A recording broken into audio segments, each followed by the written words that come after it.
Magandang umaga mga katribo, Gat Pinoy po. Nandito naman po tayo sa aking garden. So, kasi malapit na pong matapos ang winter. So, spring na po. So, piniprepare na ang garden. Piniprepare ko na ang aming garden. Kasi nung winter, hindi ganong maganda ang, although naglagay ako ng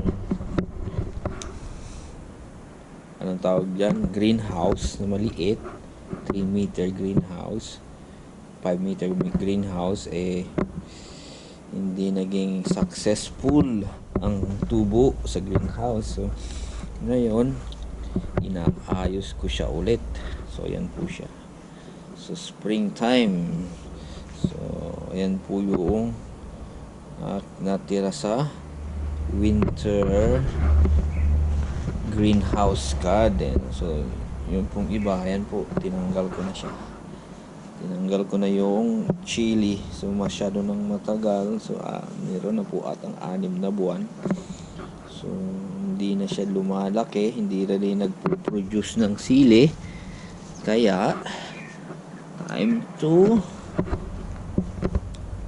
palitan. So time to change is chili.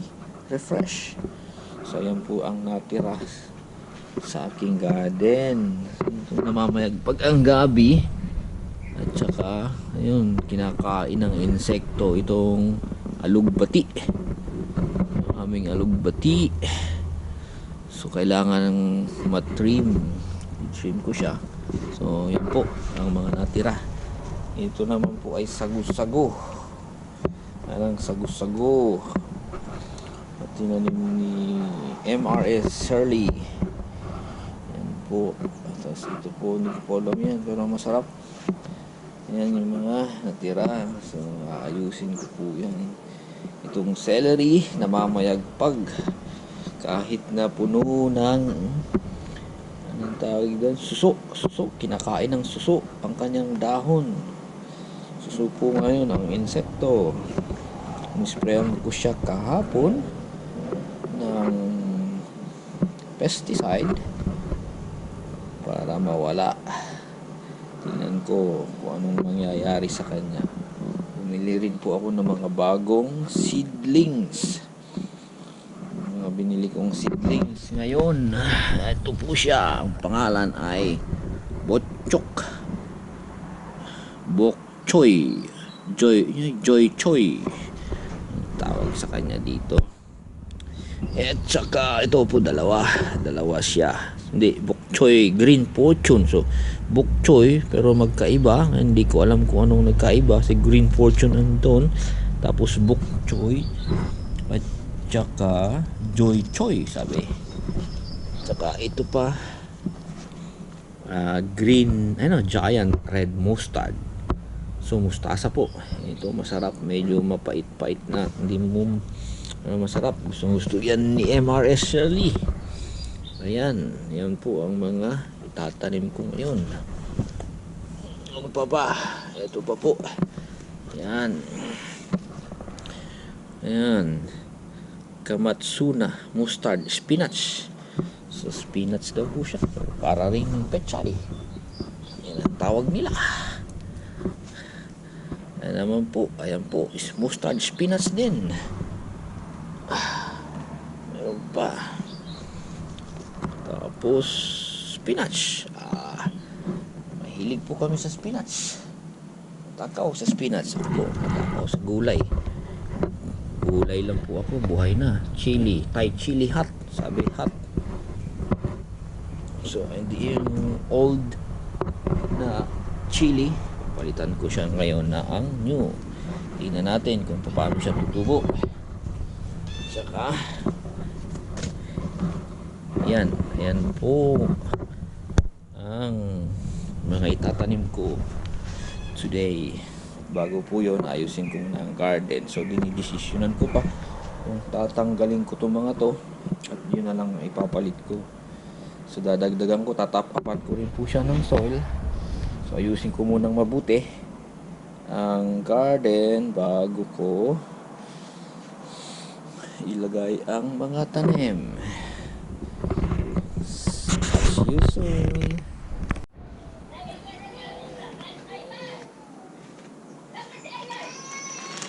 Ito po ang linalagay ko.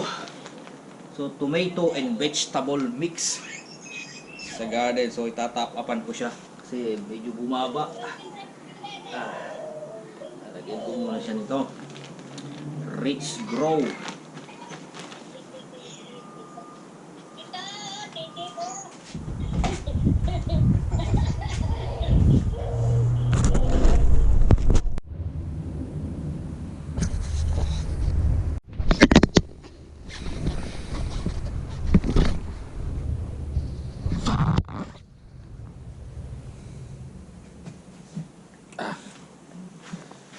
Ito na po, mga katribo.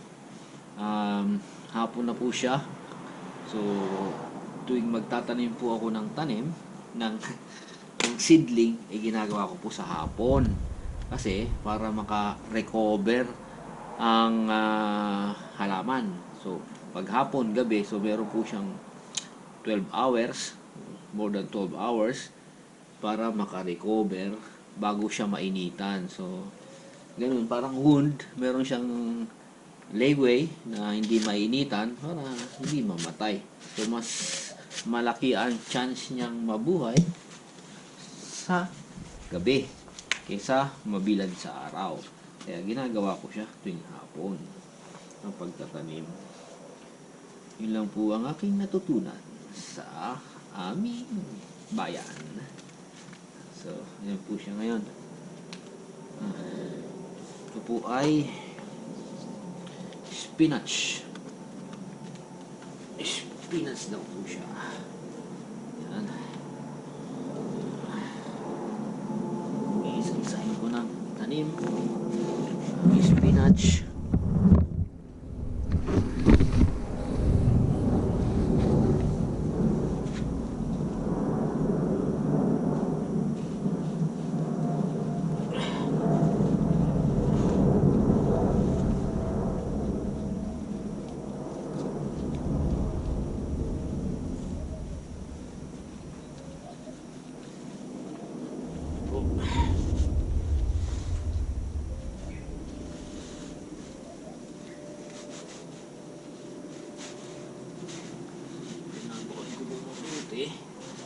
Pero yung pong gitna, yung pinakamata, hindi po siya dapat matabunan. Kasi pag natabunan po siya, mas matagal po ang kanyang recovery. Kasi ilalagpasan pa niya yung mga soil. So, para rin siyang napupuwing.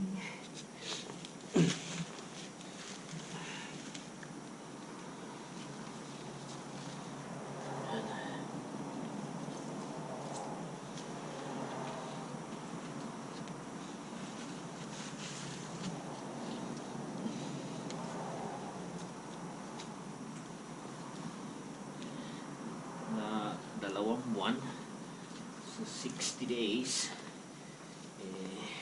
60, sabihin natin 90 days, mahaba yung 90 days, 60 days, pwede na po siyang i-harvest. Kapag maganda ang kanyang pagkakatubo.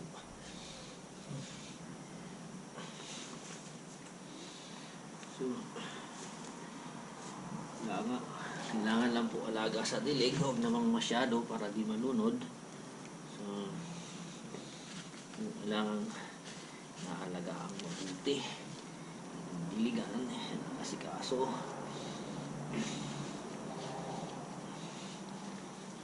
Muna dito, minsan may mga insekto, nakain ng insekto.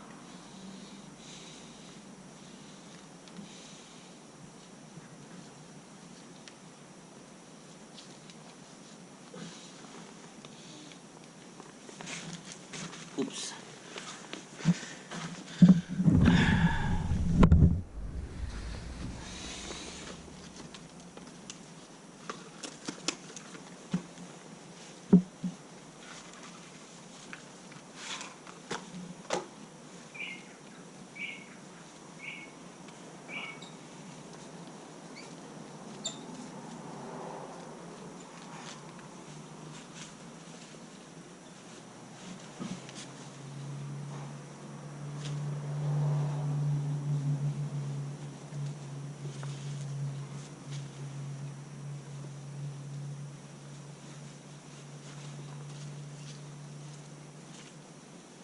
po, ang pinaka-importante po, maayos yung pagtataniman.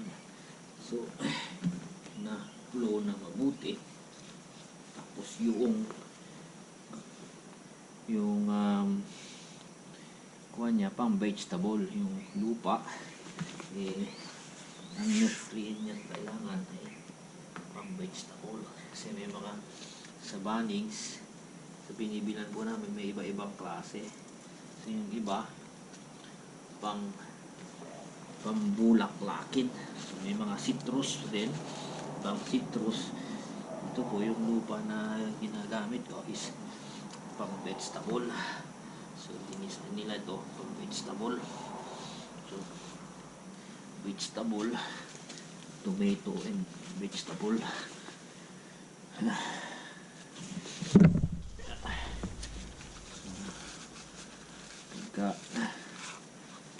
Kailangan din po siya ng pataba. Kailangan sagana rin sa pataba. Kahit na maayos na yung fertilizer. Mayroon din pong akong linalagay na fertilizer. Every 2 weeks.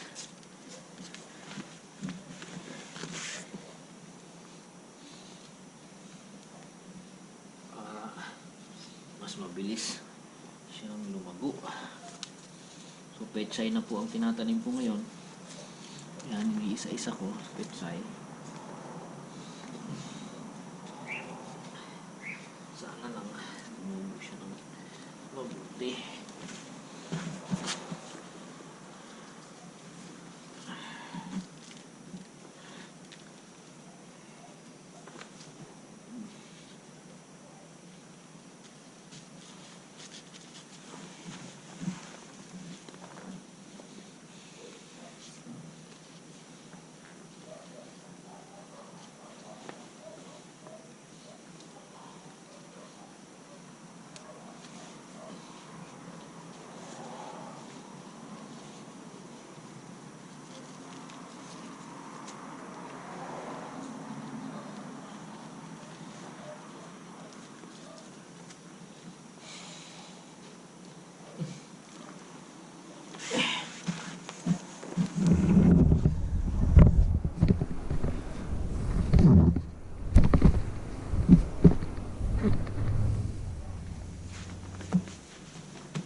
Hilig po kasi kung kumain ng gulay.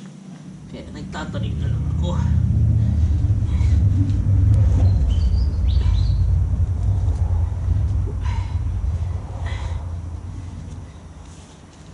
Mas maganda yung mas alam mo na sariwa.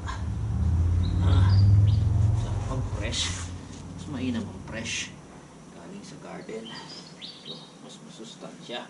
Ito mismo ang nagtanim. Mas masarap kainin.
Tapos na po ang pechay o Great Fortune.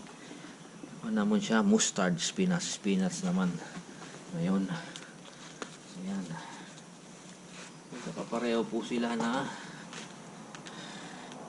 leafy vegetable. Sarap po sa panigang. Mahilig po kasi sabaw. May gulay. Yan po.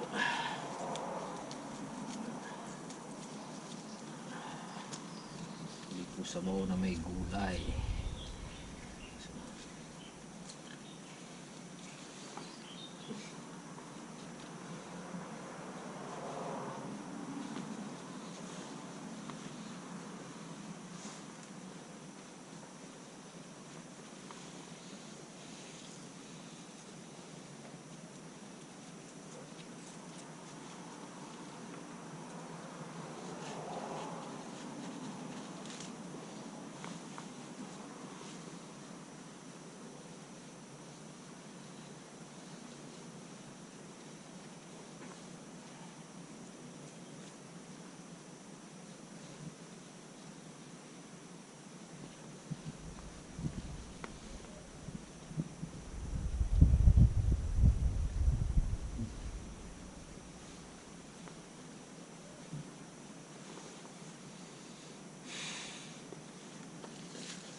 Kunti na lang, isa na lang po. Tapos meron din po akong kinuha chili. So palitan ko po yung 6 na chili ko doon. 4 na piraso ba yun? Yung 4 na chili, meron po akong yung 3. Titingnan ko po kung anong lagay niyang chili na yan. Kung magandang umusbong, eh dadagdagan ko pa.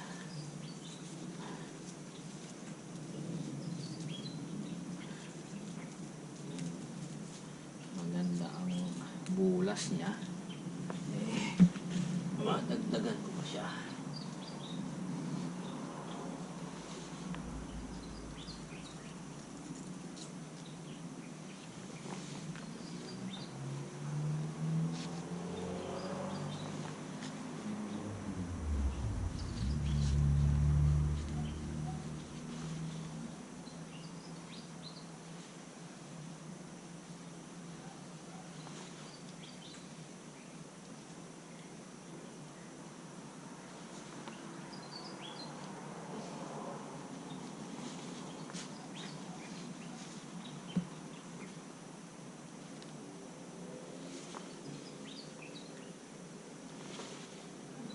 iba maliliit. Tingnan natin kung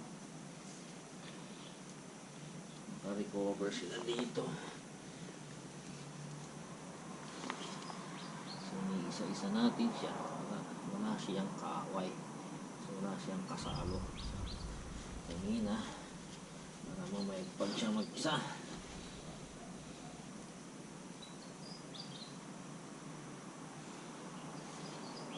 Yan. Piraso na. Piraso na lang. At say maliit siya. Sana mabuhay. Ayan. Bansot. Ayan. Tapos na po ang mga leafy vegetable. Ngayon,